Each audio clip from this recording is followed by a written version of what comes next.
창세기 강의 102번째 시간으로 은밀한 하나님의 개입이라는 제목으로 말씀을 보겠습니다. 분당에 가면요, 매주 월요일마다 어떤 교회에 수천 명의 사람들이 모여 집회를 하는 곳이 있습니다.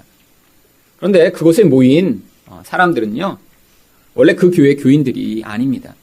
전국에서 사람들이 월요일마다 그 집회에 참여하기 위해 모여드는 것입니다. 그곳에서 또 예배를 인도하고 말씀을 전하는 분은 목사님이 아닙니다. 어떤 교수 사역을 하는 장로님이신데요. 그곳에서 이렇게 집회를 인도하면 수천 명이 이렇게 매주 모여 함께 예배를 드립니다.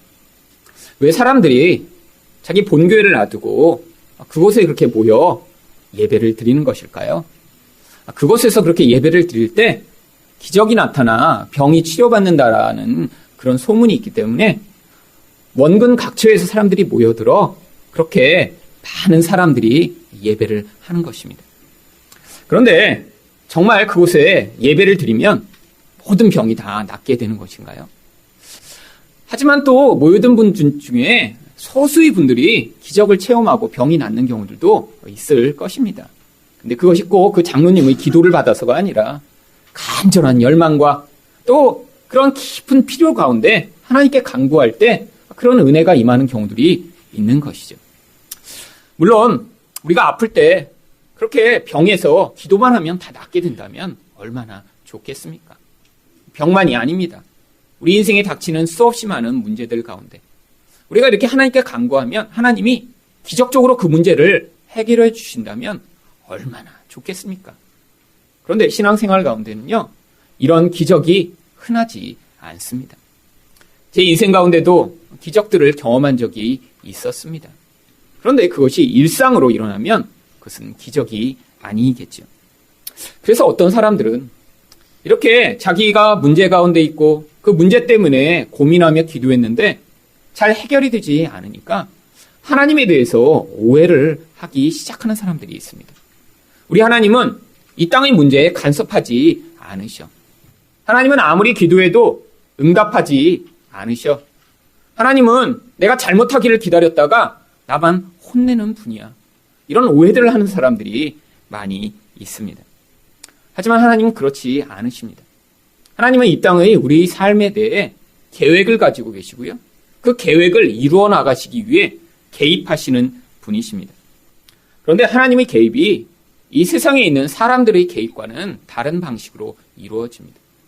이 땅에서 어떤 사람의 개인에게 가장 많이 개입하고 간섭하는 사람은 사실 엄마입니다.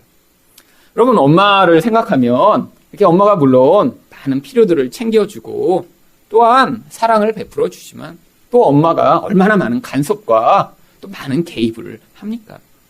여러분, 그래서 어떤 고등학교 3학년 이렇게 교실에 급훈이 엄마가 보고 있다라고 이렇게 급훈을 정해놨더라고요. 무슨 일이죠? 사실 아이들이 엄마가 보고 있기 때문에 공부를 하는 아이들이 많은 거예요.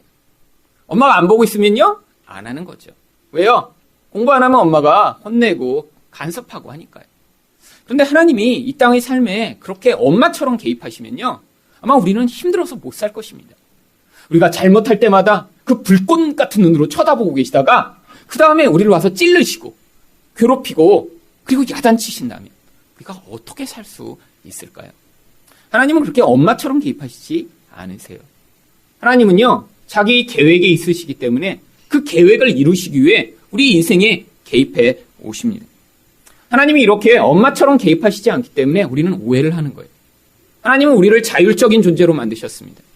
인격적인 관계 안에서 우리 삶에 개입해 오세요. 그래서 우리가 생각하는 그런 방식대로 강압을 하시거나 그렇게 우리를 몰아가시지 않는 것입니다. 그런데 하나님이 우리 인생에 개입하실 때요, 반드시 목적이 있습니다. 개인적으로는요, 우리 인생 가운데 하나님이 목적하신 구원을 이루시고자 우리 인생에 개입해 오십니다. 여러분, 그런데 구원이 무엇이죠? 천국에 가는 거에 구원인가요? 아닙니다. 천국에 가는 것은요, 그 구원이 완성된 결과로 주어지는 것이죠. 구원이라는 것은요, 자기 중심적이던 사람이 그 자기 중심성을 벗어버리고 다른 사람을 사랑할 수 있는 사람이 되는 것이 구원입니다. 여러분, 구원이 또 무엇인가요? 하나님 말고 나의 쾌락과 만족을 위해 추구하던 우상을 버리고 그 우상의 자리에 이제 하나님만을 올려놓고 그 하나님만을 섬기고 의존하는 것, 그것이 구원입니다. 죄인이 그 죄를 벗어버리고 거룩하게 되는 것이 구원입니다. 그래서 하나님은요, 우리 인생 가운데 우리가 이렇게 사랑하는 사람이 되도록, 또한 하나님만을 온전히 섬기도록, 죄인의 자리에서 거룩한 자가 되도록 개입해 오십니다.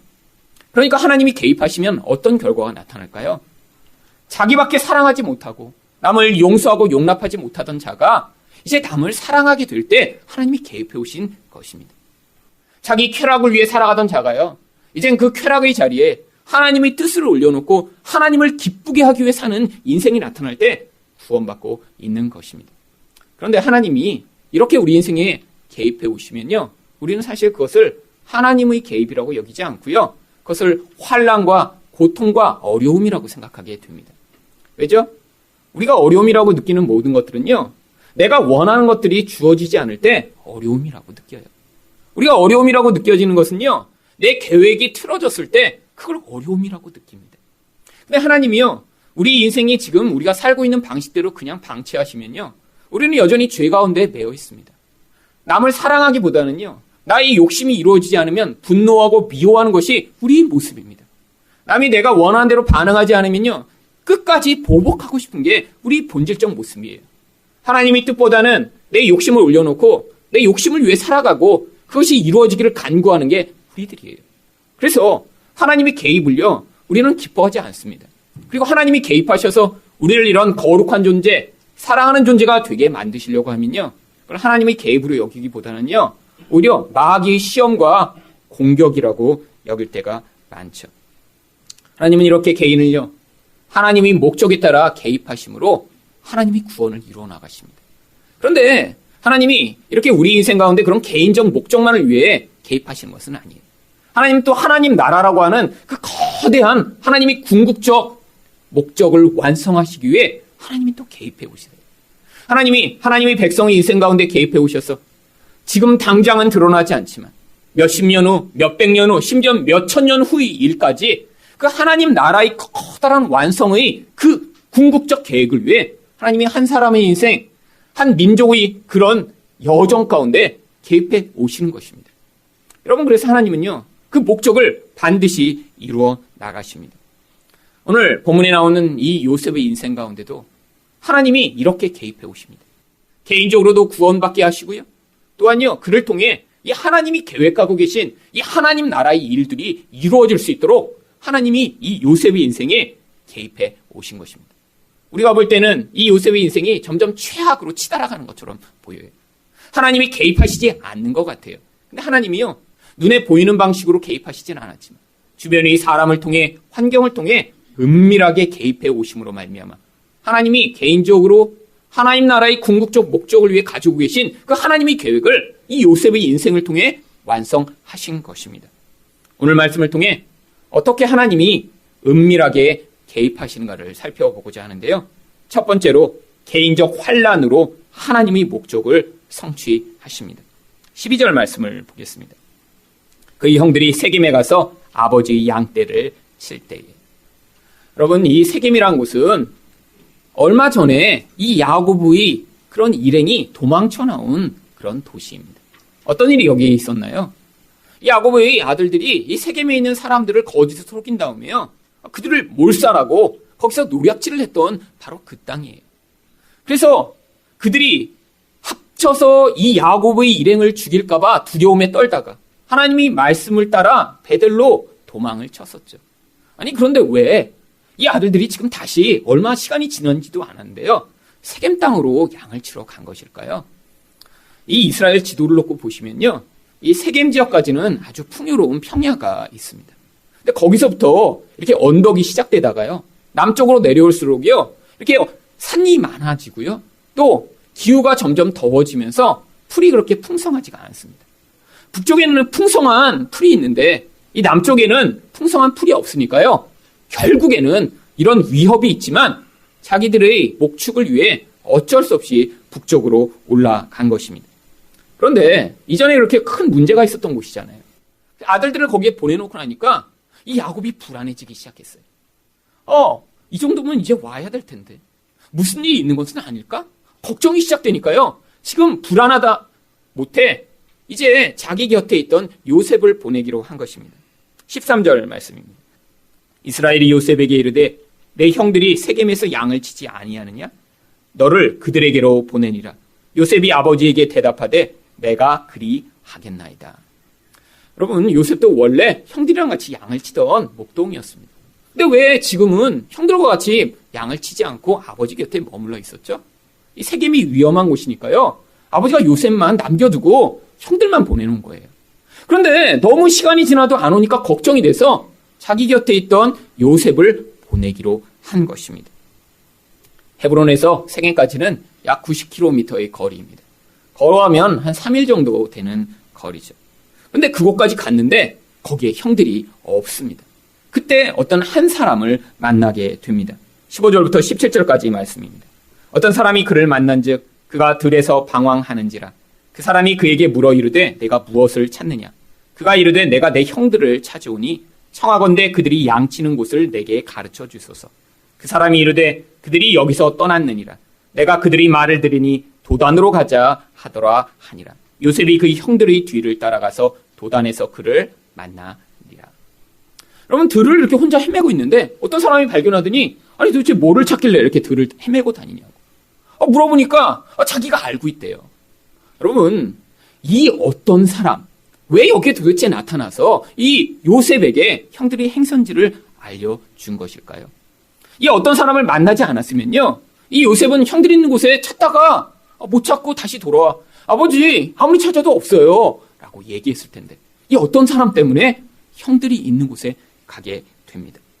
여러분, 우연치고는요 너무 이상한 우연이에요. 그래서 유대인들은 전부 이 어떤 사람이 천사였다라고 전부 생각을 합니다. 하나님이 거기에 천사를 보내셔서 이 요셉이 형들을 만날 수밖에 없도록 인도하셨다라는 것이죠. 보이지 않는 하나님의 손이요, 이 요셉을 지금 인도하고 계신 거예요. 그런데 그렇게 이 보이지 않는 손의 인도함을 받아 요셉이 어떤 과정을 겪게 됩니까? 그때부터 인생의 행복은 끝나고 불행이 시작되는 거예요. 이제까지 아버지 품에서 즐거웠던 그 즐거움의 나날이 끝나버리고요, 고생이 시작되는 것이죠. 여러분, 하나님이 개입하셨는데요, 이 개입으로 말미암아 고통이 시작된 것입니다. 여러분, 이게 바로 하나님이 구원의 목적을 위해 한 개인의 삶에 개입하신 것을 보여주는 거예요. 여러분, 이 요셉이 만약에 이런 하나님의 개입을 경험하지 않고요, 거기서 그 어떤 사람을 만나지 않고요, 그냥 아버지 집으로 돌아와서 거기서 평안히 살았으면 어떤 결과가 나타났을까요? 그러면 여전히 아버지 밑에서 보호를 받으며 아버지만을 의존하고 아버지가 공급하는 그것을 행복하게 여기며 교만하고 버릇없고 잘난치 않은 사람으로 살아갔을 것입니다. 이전에 그 힌트가 보이죠. 형들이 잘못하면 고자질을 하고요, 그리고 자기가 꿈을 꾸고 나서 형들에게 자랑하는 이런 모습이에요. 그런데 이게 어렸으니까 이 정도 모습이었죠. 그렇게 20년, 30년, 40년을 살았다고 생각을 해보세요. 얼마나 교만한 인간이 되었을까요? 얼마나 남을 무시하는 인간이 되었을까요? 하나님을 의존해야 되는데 하나님 말고 아버지를 의존하며 사는 그런 우상 숭배의 삶을 살았을까요? 근데 하나님이요, 이렇게 개입해 오심으로 말미암아 요셉은 더 이상 아버지를 의존할 수 없는 그런 광야에 던져집니다. 그리고요, 더 이상 교만한 삶을 살지 못하는 인생이 되어버려요. 왜요? 남의 종이 되었으니까요. 이제요, 가장 낮은 자리로 내려갑니다. 남을 섬기는 자리에 서게 돼요. 그 섬기는 자리에서 결국 그 교만한 자아가 다 깨어지는 결국을 경험합니다. 여러분, 개인적으로만 이렇게 되었나요? 만약에 요셉이 이렇게 애굽으로 팔려가지 않았으면 또 무슨 일이 벌어졌을까요? 하나님이요, 이 이스라엘 민족을 그 애굽 땅에서 구원하시고 또한 그 민족을 거기서 강성하게 하시는 그 하나님 나라의 계획이 있었던 거예요. 그 계획이요, 이루어질 수가 없겠죠. 여러분, 이 큰 기근이 났을 때 만약에 그곳에 요셉이 총리로 준비하고 있지 않았으면요, 이 야곱의 가족들은요, 몰살당할 수도 있는 상황이었습니다. 그뿐 아니라요, 이 가나안이란 지역은요, 거기서 작은 부족들이 아주 많이 있던 그런 땅이었기 때문에 어떤 한 민족이요, 그렇게 수십만 수백만이 되는 큰 민족으로 성장할 수 없는 그런 땅이에요. 그런데 이 애굽 땅은요, 엄청난 풍요로운 땅입니다. 그리고 이 애굽에서는요, 이 애굽 사람들이 목축을 하는 이 야곱의 일행들을 부정하게 여겼기 때문에 그들의 간섭을 받지 않고 거기에서 엄청나게 큰 민족으로 성장하여 나중에 가나안 땅으로 그 민족이 들어올 수 있는 기초가 세워질 수 있는 땅이었던 거예요.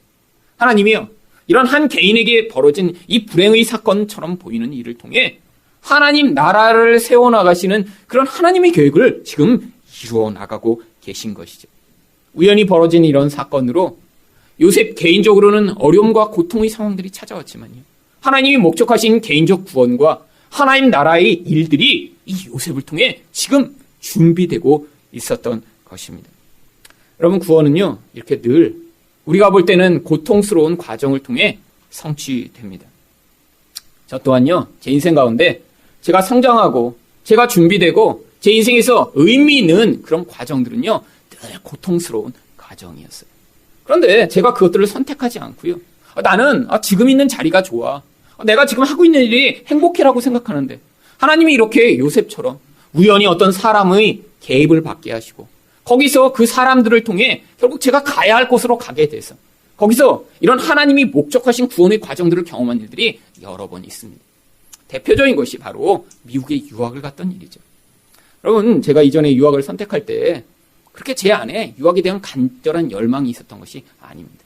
이전에는 유학에 대한 생각들을 가지고 있었는데요, 제가 사역을 하면서 그냥 사역이 너무 익숙해졌어요. 그게 너무 좋았어요. 그냥 여기서 이렇게 사역을 하면 좋겠다 저는 결정을 했는데 자꾸 주변 사람들이 저에게 개입하기 시작한 것입니다. 생각도 하지 않는데 제 친구가 오더니 꼭 유학 가라고, 그리고 저를 자꾸 푸시하기 시작했고요. 그리고 그래도 제가 움직이지 않으니까요, 같이 사역하던 어떤 목사님이 미국에 연수를 갔다 오시더니 미국에서 하나님이 자기한테 음성을 주셨다는 거예요. 무슨 음성을 주셨냐 그랬더니 김일승 미국에 유학 가라고 말씀하라고 하나님이 자기에게 미국에서 말씀하셨대요. 그래서 제가 목사님한테, 아니 왜 저한테 하실 말씀을 왜 목사님한테 미국에서 말씀하셨냐고 그랬더니 자기도 모르겠대요. 그러니까 제가 자꾸 고민이 되는 거예요. 그런데요, 그 상황이 너무 편안하니까 이런 얘기를 듣고도 못 움직이는 거예요. 그러니까요, 또 다른 사람이 오더니 아니 유학 그렇게 지금 준비해야지, 이렇게 아무것도 준비 안 하고 있으면 어떡하냐 그랬더니 토플 신청서를 자기가 출력해갖고 제 책상에 갖다 놓은 거예요. 그러니까 그렇게까지 하는데 제가 안 볼 수가 없잖아요. 그래서 토플을 시험을 봤습니다. 근데 준비를 하나도 못했죠. 그냥 봤으니까. 그러면서 이렇게까지 내가 봤는데도 이게 점수가 안 나오면 뭐 할 수 없지 뭐. 그랬는데 이전에 그렇게 밤낮 없이 영어 공부를 했을 때보다 그 시험이요, 최고 점수가 나온 거예요. 도저히 나올 수 없는 거의 만점이 나왔습니다. 그러니까 어떻게 안 응시를 할 수가 있겠어요. 그래갖고 미국에 입학 원서를 보냈습니다. 입학 허가서가 왔는데 그걸 받아놓고도 마음이 싫은 거예요. 지금 돈이 하나도 없는데 이 상황에서 미국에 가면 얼마나 고생이 많을까? 그리고 입학 원서 받고 그냥 고민하고 있는데 평생 한 번도 연락하지 않던 사람이 전화를 하더니 저보고 하나님이 그렇게 선택해 가면 공급도 해주시고 축복해 주실 테니까 가라고 얘기하시는 거예요. 그리고 자기 간증 얘기를 해주시는 거예요. 그러고 나서야 제가 입학 원서를 받고 이제 비자 신청을 했습니다. 그런데도요, 마음이 안 움직이는 거예요. 왜죠? 제 현실로는 돈이 하나도 없으니까요. 그런데 제가 유학을 떠나기 얼마 전에 이제 그 같은 교회의 어떤 전도사님이랑 이제 떠나기 전에 마지막 식사를 같이 했습니다. 근데 그 전도사님이 그러시는 거예요. 자기가 이렇게 그 교회 제자반에 이렇게 어떤 아는 목사님이 유학을 간다고 이렇게 얘기를 했는데 그 제자반에 있는 한 집사님이 이렇게 자기랑 지금 저랑 식사를 하는데 잠깐 오시겠다는 거예요. 그래서 그 전도사님을 만나러 오시는 줄 알았더니 저를 만나러 오셨더라고요. 그러더니 정말 생전 처음 보는 분인데 갑자기 봉투를 하나 두고 이렇게 바로 가시는 거예요. 그래서 왜 모르는 분이 저렇게 나한테 돈을 주시나? 그래서 집에 와서 열어보니까 300만 원이 들어있었습니다. 그래서 그 돈으로 비행기표를 샀습니다. 그 다음에 또 어떤 분이 이삿짐 보내는데 또 한 200만 원이 든다는데 이건 어떻게 보내라 했더니 어떤 분이 자기가 이삿짐을 내주겠다고 그래서 이삿짐 비용도 내준 거예요. 아니 온 세상이 다 달라붙어서 저를 미국에 보내려고 모두 다 저를 미국에 가라 돈을 주고 이삿짐 보내주고 그래서 어쩔 수 없이 갔습니다. 그러면 얼마나 좋고 얼마나 축복된 일들이 기다리고 있어야 할까요? 그때부터 10년간의 대환란이 시작되었습니다. 이제까지도 어려움을 겪었죠. 힘든 일도 있었죠. 그런데 온 세상이 저를 다 미국에 보내려고 해서 그렇게 미국에 보내놨는데 그때부터 진짜 제 인생 가운데 울지 않으면 하루도 살 수 없는 일들이 매일 벌어지기 시작한 거예요. 여러분, 그런데요, 그 일이 없었으면 어떻게 되었을까요? 저는 여전히 교만하고 여전히 내 안락과 쾌락을 우상으로 섬기며 다른 사람을 판단하고 미워하고 그렇게 살아가는 교만한 목사로 여전히 살아가고 있겠죠. 하나님을 의지하지 못하니까 돈 때문에 늘 불안해하고 걱정하고 다른 사람을 늘 그래서 판단하고 비호하는 사람으로 살았겠죠. 하나님이요, 그 고난의 시기를 통해 제 영혼 가운데 있던 그 무서운 우상 숭배와 자기 중심적 죄악을 파괴하시는 구원의 일들을 이루셨던 것입니다. 여러분, 그런데 그것이 개인적인 차원에서만 저를 구원한 게 아니에요. 여러분, 그 고통스러운 과정을 통해 이제까지 제가 의존하던 것들을 다 내려놓고 내가 알고 있던 것들을 다 포기하며 이 성경이 진짜 무엇을 이야기하는가, 우리 하나님은 정말로 누구신가를 울며 성경을 붙잡고 말씀을 묵상하다가 거기에서 이 복음의 길을 발견하게 된 것이죠. 여러분, 그렇게 하나님의 목적, 하나님 나라를 이루시고자 하는 목적이 이런 사람들의 개입을 통해 저를 그 환난의 자리로 보내신 뒤에 그 과정을 통해 하나님이 이루어내신 것입니다. 여러분 인생 가운데도 비슷한 일들이 벌어집니다. 개인적인 어려움이요, 궁극적으로 여러분을 구원할 뿐 아니라요, 또한 여러분이 어떤 하나님 나라의 큰 그림 안에 지금은 알지 못하는 어떤 역할들을 감당하도록 사용하시는 거예요. 여러분, 그런 환난의 자리가요, 어떤 때는 결혼일 수도 있습니다. 어떤 때는 직장일 수도 있고요. 어떤 때는 여러분이 선택한 이 교회일 수도 있죠.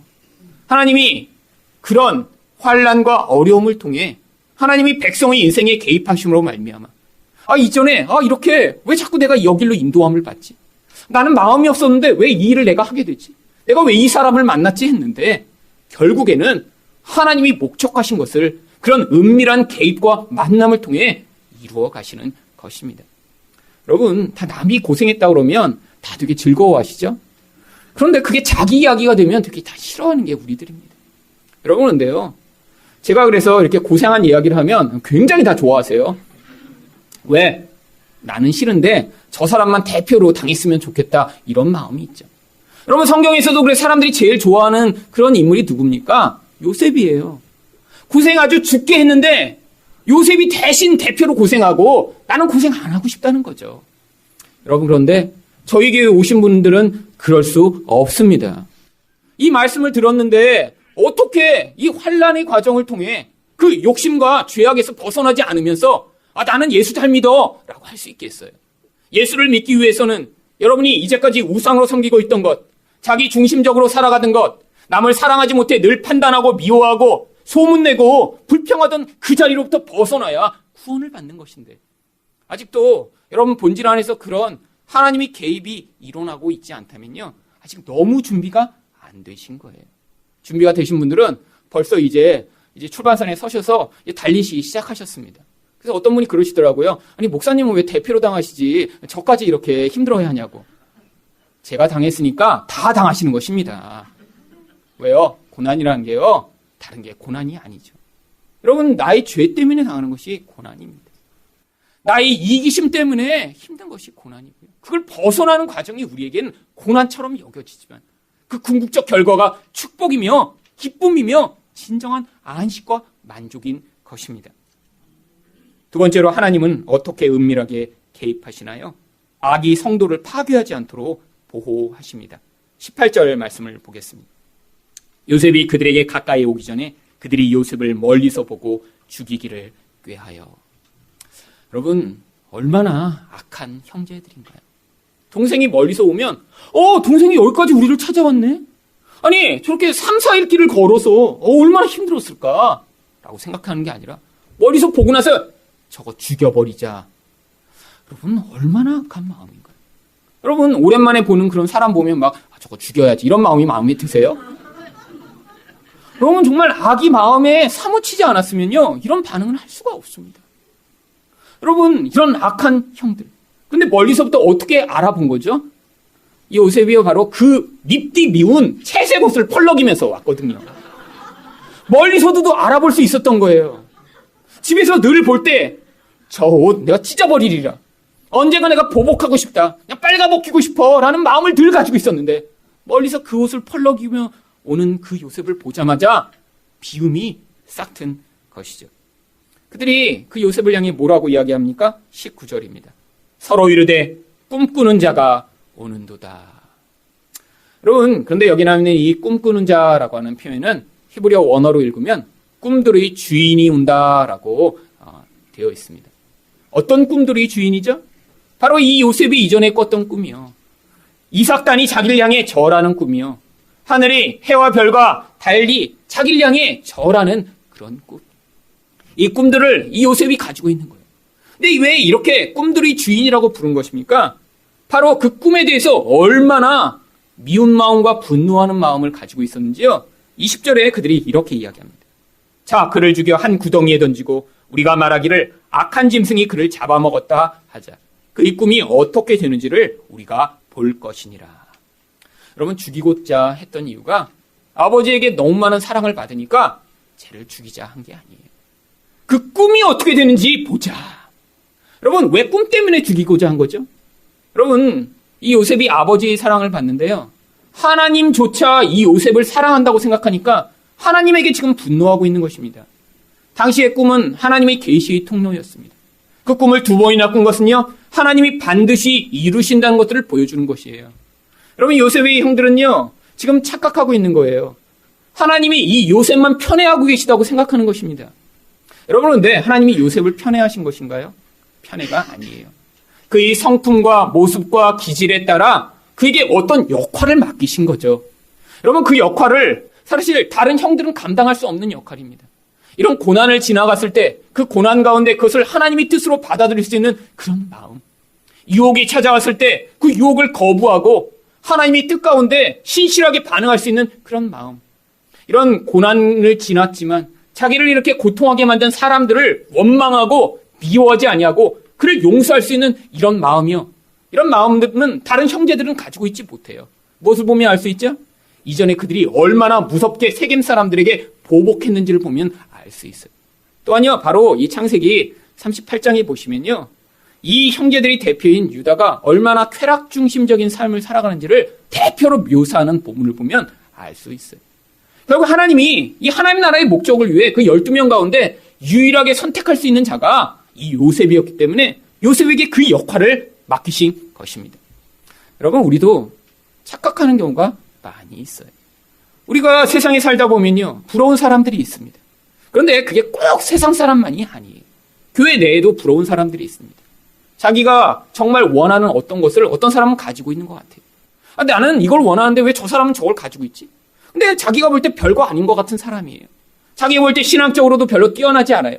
근데 그가 어떤 일들을 하고 어떤 역할을 하고 자기가 원하는 어떤 지위를 갖고 어떤 종류의 부여를 소유하고 있을 때 거기서 미움이 생기는 거예요. 근데 그 미움이 근원이 어디에 있습니까?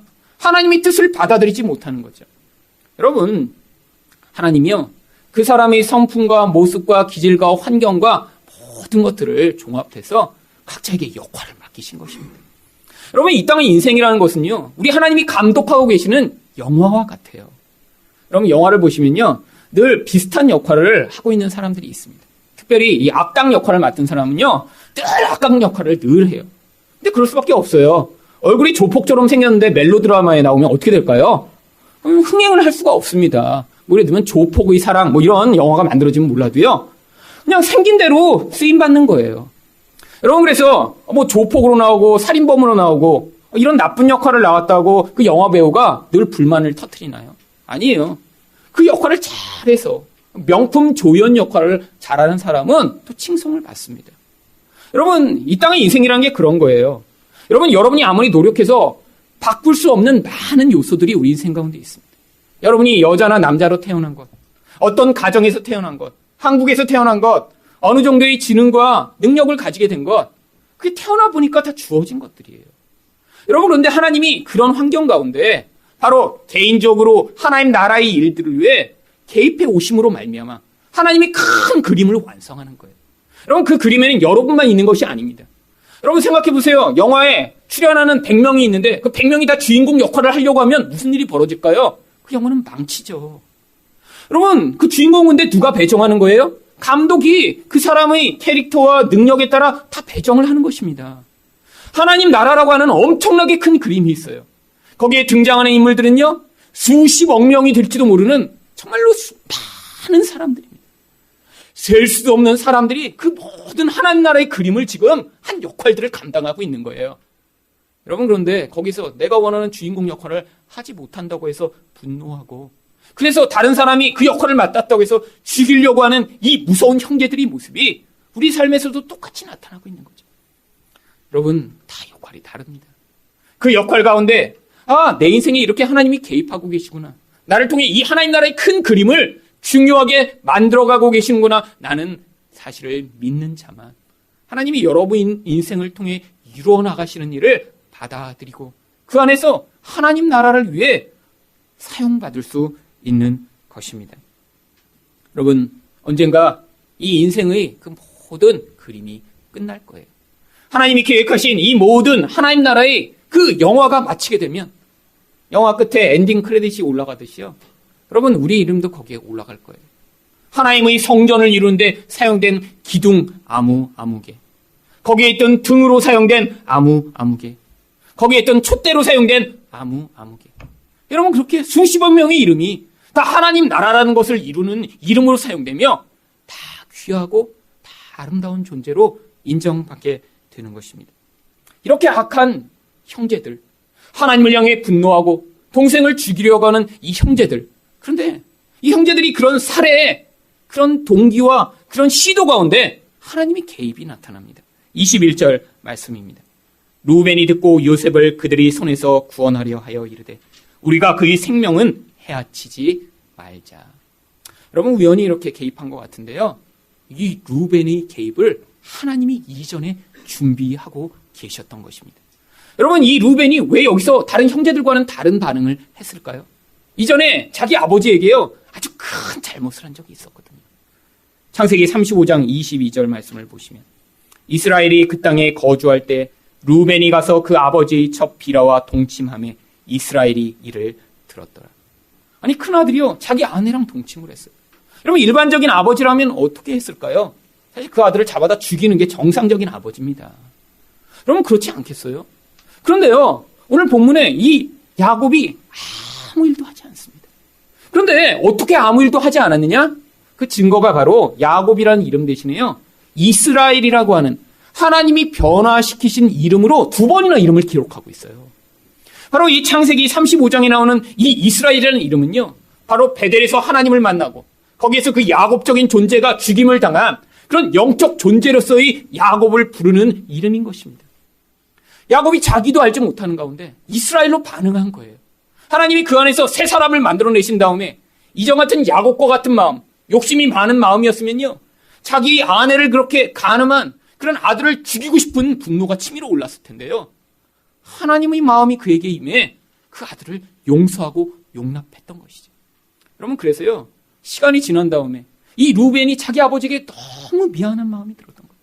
자기는 그런 큰 악을 행했는데 자기 아버지가 자기를 용서하고 그렇게 긍휼히 여기자 그 아버지를 위해 요셉을 살려내기로 한 것입니다. 여러분, 우리 인생 가운데도 이런 경우들이 많아요. 어쩌다가 우리가 어떤 선을 행하게 됩니다. 근데 그게 우리가 한 게 아니에요.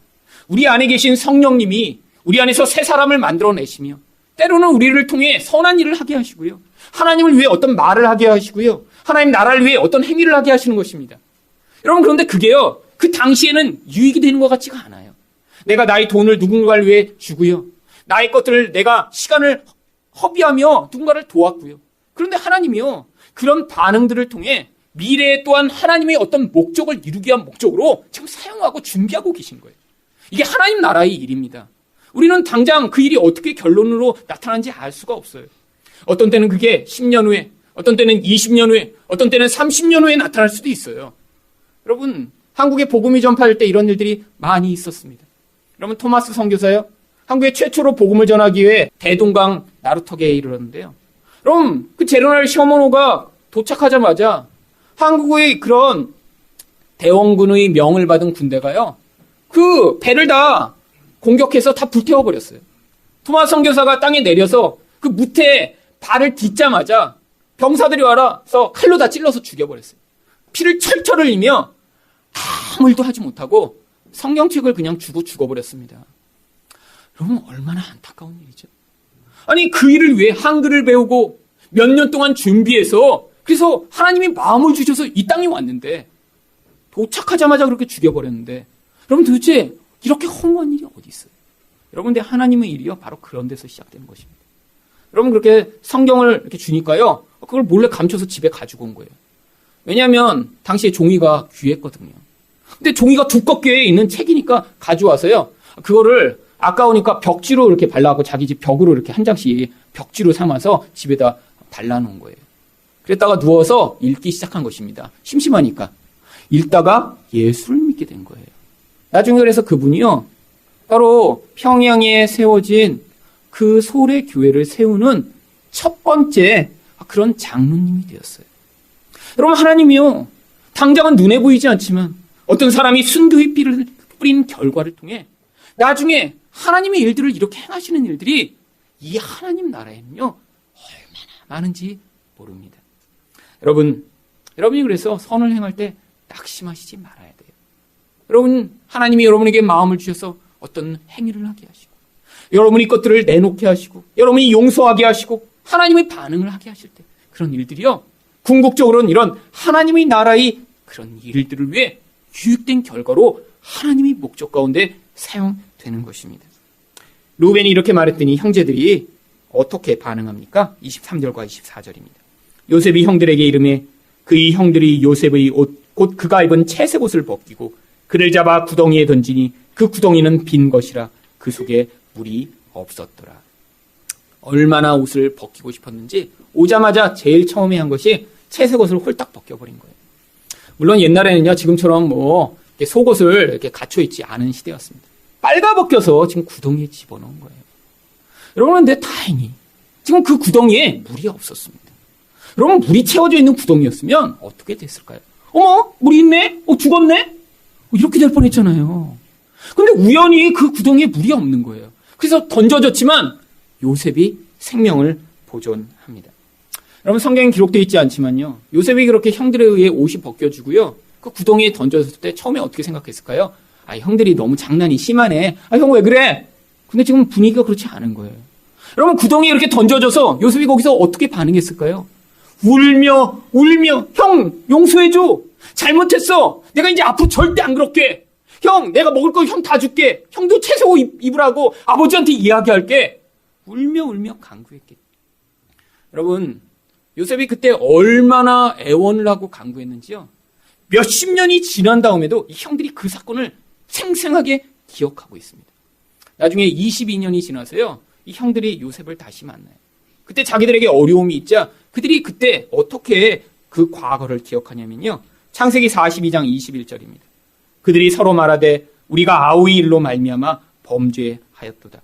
그가 우리에게 애걸할 때 그 마음의 괴로움을 보고도 듣지 아니하였으므로 이 괴로움이 우리에게 임하도다. 여러분, 요셉이 이렇게 울며 간구하는데 그것들을 외면하는 이 강팍한 형들의 악과 무서운 마음, 이들이 얼마나 강팍한 존재였는지요, 이렇게 요셉을 구덩이에 집어넣어놓고 거기서 울며 불며 애원하는 이 요셉을 외면하는 그 모습이요, 바로 다음 절에 더 아주 선명하게 묘사됩니다. 25절 상반절입니다. 그들이 앉아 음식을 먹다가. 여러분, 제일 무서운 사람들이 이런 사람들이에요. 남에게 이렇게 해를 가하고 죽이려고 하면서요, 자기 일상을 멀쩡히 살아가요. 그러면 얼마 전에 이렇게 안산에서 사람을 토막살인 해갖고 죽인 그런 사람이 있었죠.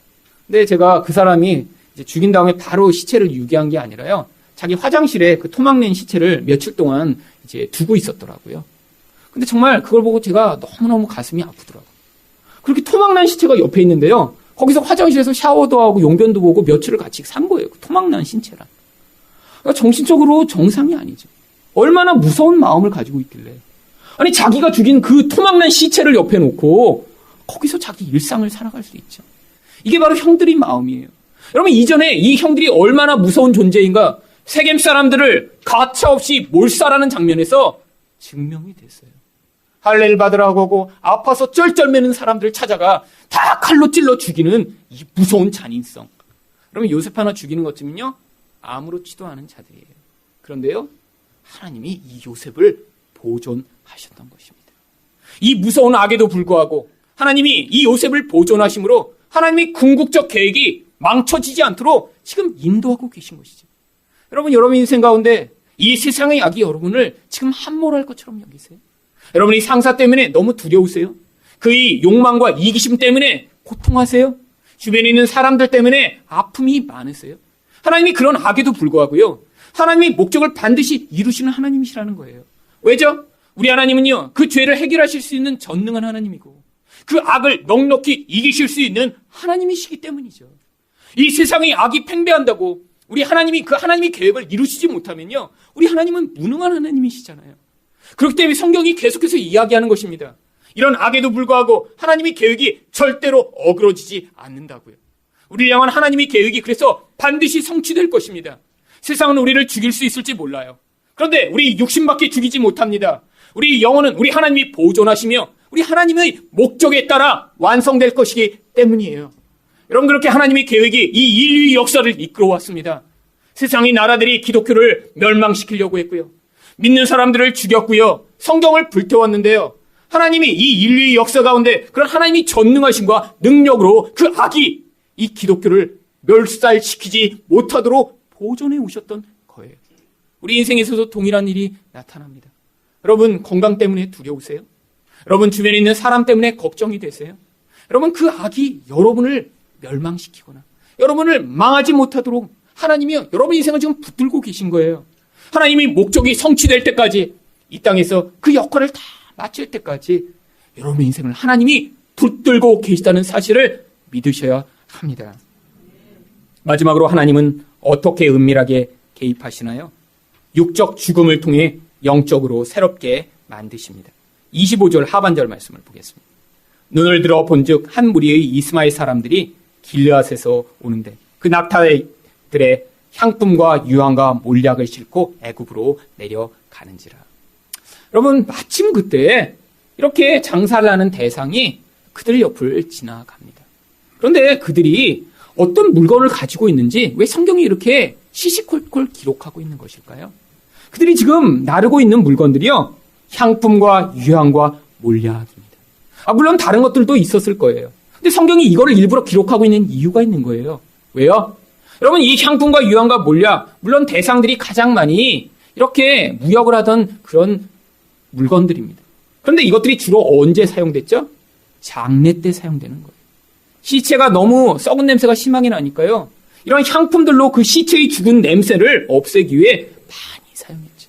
그럼 바로 이 요셉이 이렇게 애굽에 팔려가는 이 과정이요, 요셉에게는 영적으로 그의 육신이 죽는 것 같은, 그의 자아가 죽는 것 같은 장례식과 같은 과정임을 보여주기 위해 이들이 이렇게 향품을 가지고 가는 것을 묘사하고 있는 것입니다. 그때 바로 유다가 개입합니다. 26절부터 28절입니다. 유다가 자기 형제에게 이르되 우리가 우리 동생을 죽이고 그 피를 덮어둔들 무엇이 유익하랴. 자, 그를 이스마엘 사람들에게 팔고 그에게 우리 손을 대지 말자. 그는 우리 동생이요 우리 혈육이니라 하매 그의 형제들이 청종하였더라. 그때 미디안 사람 상인들이 지나가고 있는지라 형들이 요셉을 구덩이에서 끌어올리고 은 20의 그를 이스마엘 사람들에게 팔매 그 상인들이 요셉을 데리고 애굽으로 갔더라. 여러분, 이 유다의 말에요, 얼마나 또 잔인함이 묻어 있습니까? 뭐라고 얘기해요? 그는 우리 동생이요 우리 혈육이니라. 아니, 동생이고 혈육이면 집에 데리고 가야죠. 동생이고 혈육이니까 팔아버려서 영원히 보지 말자. 여러분, 이렇게 노예로 팔려가면요, 고대에는요, 영원히 돌아올 수가 없는 것입니다. 여러분, 죽음의 길이에요. 우리 형제고 동생이니까 이렇게 팔아버리자라고 얘기하는 이 무서운 형제들의 마음. 여러분, 그런데 왜 형제들이 이 일에 동의했죠? 돈을 얻을 수 있으니까요. 악당일수록요, 사소한 이익에 아주 마음이 쉽게 움직입니다. 제가 중학교 때요, 저를 아주 너무 심하게 괴롭히던 저희 반에 깡패가 있었어요. 너무너무 심하게 괴롭혀갖고요, 매일 아주 너무 힘들었습니다. 밥을 먹다 반찬이 남으면요, 제 가방을 거기다 다 쏟아부어요. 그러니까 책이고 뭐고 다 더러워지는 거죠. 자리에 앉으려고 그러면요, 항상 뒤로 확인하고 앉아야 돼요. 항상 뒤에 와서 이렇게 연필을 꽂고 있어갖고요, 여러 번 찔렸습니다. 하여튼 이런 식으로 괴롭히는데 못 견디겠는 거예요. 그래서 제가 고민을 하다가 이걸 선생님한테 얘기하면 그 다음에 그날만 괜찮지 그 다음에 얼마나 더 괴롭히겠어요. 근데 저희 어머니한테 상의를 드렸더니 일승아, 그런 못된 애는 사실 너랑 친해지고 싶어서 그런 거야. 근데 도저히 저랑 친해지고 싶은 것 같지는 않아요. 근데 이제 그런 애는 잘해줘야 된대요. 근데 여러분 잘해주고 싶으시겠어요?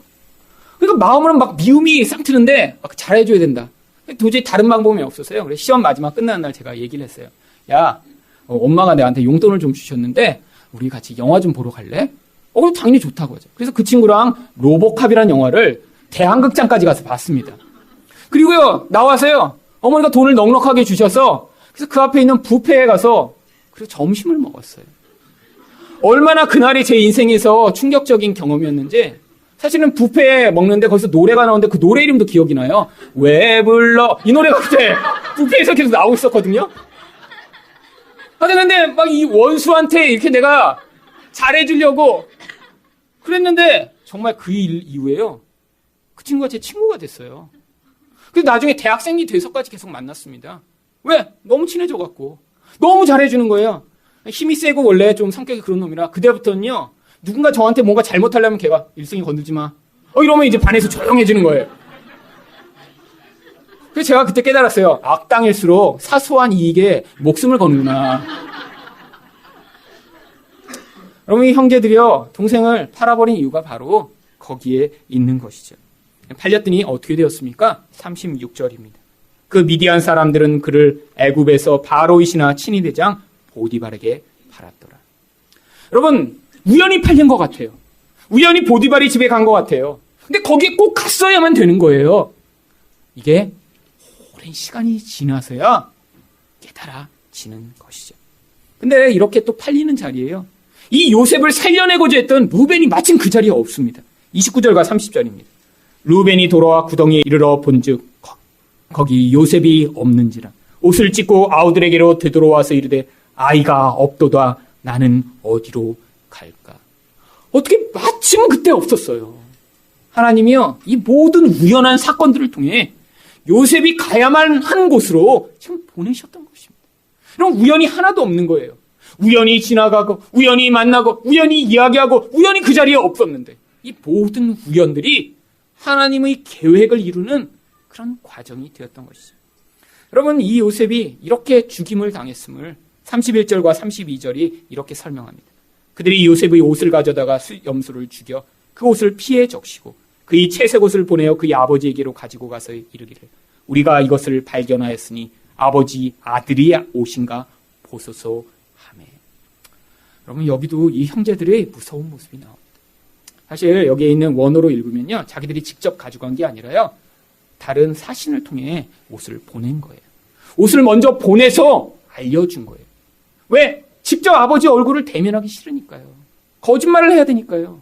그런데 더 무서운 건요, 이 요셉의 옷이 아니에요라고 이야기하지 않고요. 뭐라고 얘기합니까? 아버지의 아들이 오신가를 보소서라고 이야기해요.